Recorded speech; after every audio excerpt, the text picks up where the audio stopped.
Hi again, everyone. It's your friendly neighborhood science teacher, and today we're going to be continuing our topic of living things by learning all about plants. The first thing that we're going to go over is the characteristics of plants. Just like other organisms, plants have a certain set of criteria or characteristics they have to meet in order to be considered a plant.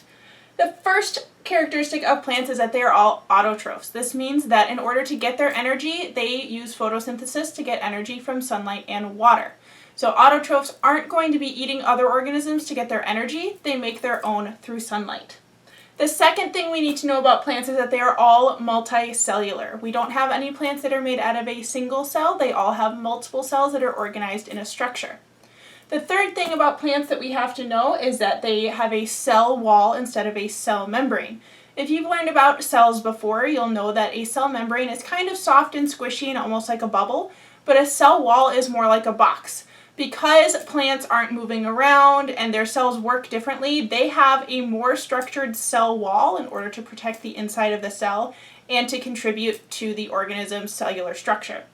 The last thing we need to know about plants is that they actually reproduce with egg and sperm cells. If you've learned about egg and sperm cells before, you know that they combine to create a new organism. The same thing happens with plants. An egg cell has to be fertilized by a sperm cell. This can happen in a variety of ways, including wind blowing seeds off of trees so that they can be transported elsewhere to fertilize.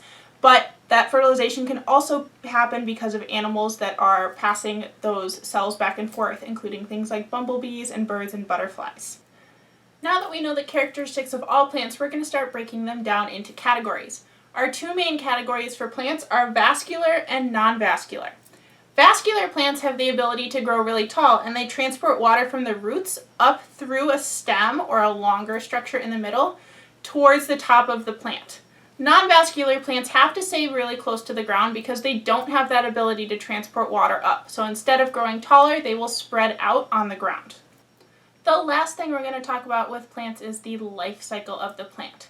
So all plants will start with gametophytes, which are those egg and sperm cells. So an adult plant can create those gametophytes, and once they combine through fertilization, it moves into the sporophyte stage.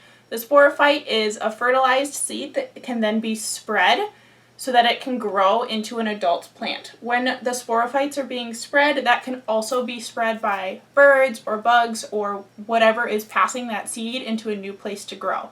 We already know that living things need space to grow, so this is where that space comes into play. Those sporophytes have to be transmitted somewhere so that they have enough room to grow. Once we have an adult plant, it can start producing those gametophytes to start the cycle all over again.